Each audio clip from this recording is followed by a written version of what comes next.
చంద్రబాబు నాయుడు గారు ఒక పెద్ద నిందను వేయడం జరిగింది. అదేమిటి అంటే తిరుపతి తిరుమల దేవస్థాన పరిధిలో ఉన్న వెంకటేశ్వర స్వామి కలియుగ వైకుంఠం వెంకటేశ్వర స్వామి సన్నిధిలో తయారవుతున్నట్టే ప్రసాదము మాంసపు కొవ్వు ఉత్పత్తుల నుంచి వచ్చిన నూనె ద్వారా దాంట్లో కలుపుతున్నారు అనేది ఆయన మోపిన అభియోగం. చిరస్థాయిగా మోపినారు అనేది ఆయన మోపిన అభియోగం.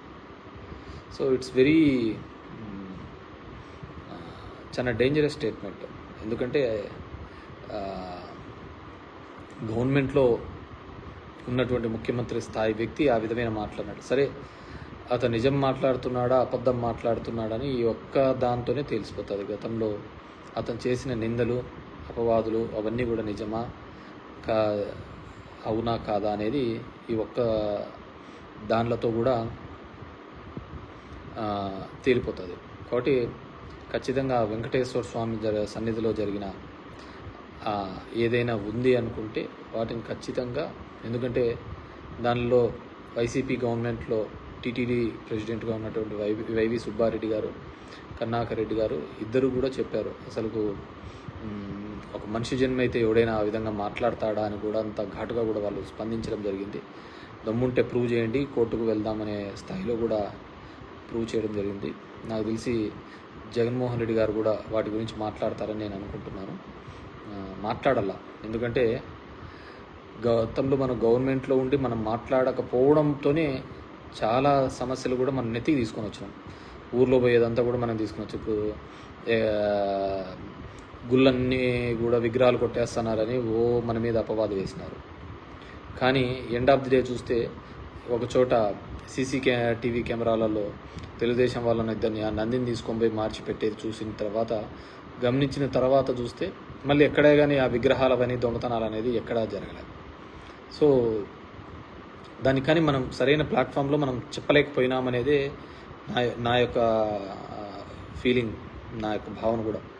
అదేవిధంగా ఎలక్షన్ల ముందు కూడా 18,000 కోట్ల సంబంధించిన డ్రగ్స్ విశాఖ పోర్టుకు వచ్చింది, మొత్తం డ్రగ్స్కు బానిసలను చేస్తున్నారు ఆంధ్రప్రదేశ్లో ఉన్న వాళ్ళని కూడా చెప్పడం జరిగింది. ఇప్పుడు వాళ్ళ గవర్నమెంటే ఉంది, కింద వాళ్ళదే పైన వాళ్ళదే, అన్నీ వాళ్ళ గవర్నమెంట్లో. మరి ఎక్కడైనా ప్రూవ్ చేసినారా? చేయలే.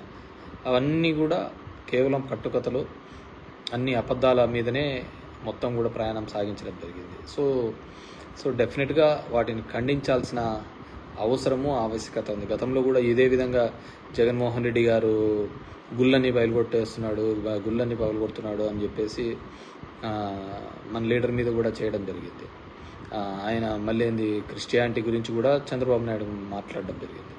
సో ఇన్ని సందర్భాలు ఉన్నప్పుడు ఖచ్చితంగా చంద్రబాబు నాయుడు గారు ఈ మాటతో ఎప్పుడు అంటుంటాడు, వెంకటేశ్వర స్వామి నన్ను కాపాడినాడు అని చెప్పేసి అలిపిరి ఇన్సిడెంట్ తర్వాత. సో ఈ మాట గన అబద్ధమైతే ఖచ్చితంగా ఎవరైతే ఇలాంటి నిందలు వేశారో వాళ్ళు చిరస్థాయిగా ఖచ్చితంగా ఆ వెంకటేశ్వర స్వామి యొక్క కోపానికి ఖచ్చితంగా బలి అవుతారు. అదేవిధంగా అది నిజంగా ఏంటే గన యువతల వారు కూడా అదేవిధంగా, ఎందుకంటే మనకందరికీ అది it's sentiment. Venkateswara Swamy sentiment north ఇండియన్స్లో బాలాజీ అని పిలుస్తుంటారు. మనం అందరం కూడా వాటి గురించి మనం మాట్లాడుకుంటూనే ఉంటాం అన్నమాట. సో డెఫినెట్గా అది జగన్మోహన్ రెడ్డి గారి స్థాయి నుంచి కూడా ఖండిస్తారనుకుంటున్నాము. ఇప్పటికీ వైవి సుబ్బారెడ్డి అన్న కానీ అదేవిధంగా కరుణాకర్ రెడ్డి గారు కూడా ఛాలెంజ్ చేసినారు, ఎవరైతే టీటీడీ ప్రెసిడెంట్. అండ్ దీనికి సంబంధించి టీటీడీ ఈఓ శ్యామరావు గారు కూడా ముందుకు వచ్చి చెప్తే ఇంకా బాగుంటుందని నేను అనుకుంటున్నాను. సో డెఫినెట్గా వాళ్ళు ముందుకు వస్తారని చెప్పేసి నేను భావిస్తున్నాను. ఎందుకంటే బతుకంతా కూడా వైసీపీ పార్టీది, పాపం జగన్మోహన్ రెడ్డిది నిందలు భరించడమే సరిపోయింది తప్ప ఏ రోజు కూడా నాకు తెలిసిన జగన్మోహన్ రెడ్డి అయితే ఎటువంటి తప్పిదాలు, ఇంత ఘోరమైన తప్పిదాలు అయితే చేయలేదని నేను అనుకుంటున్నాను. సో అంత దరిద్రమైన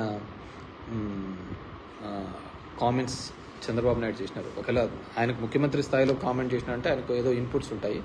సో ఆ కామెంట్ చేశాడు అంటే ఖచ్చితంగా ఆయన ప్రూవ్ చేయాల్సిన బాధ్యత ఆయన మీద ఉంది.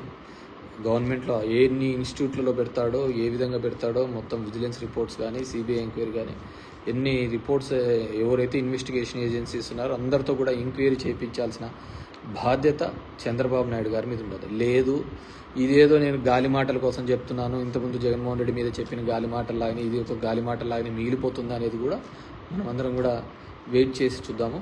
సో డెఫినెట్గా అదొకటి. Please subscribe dot news.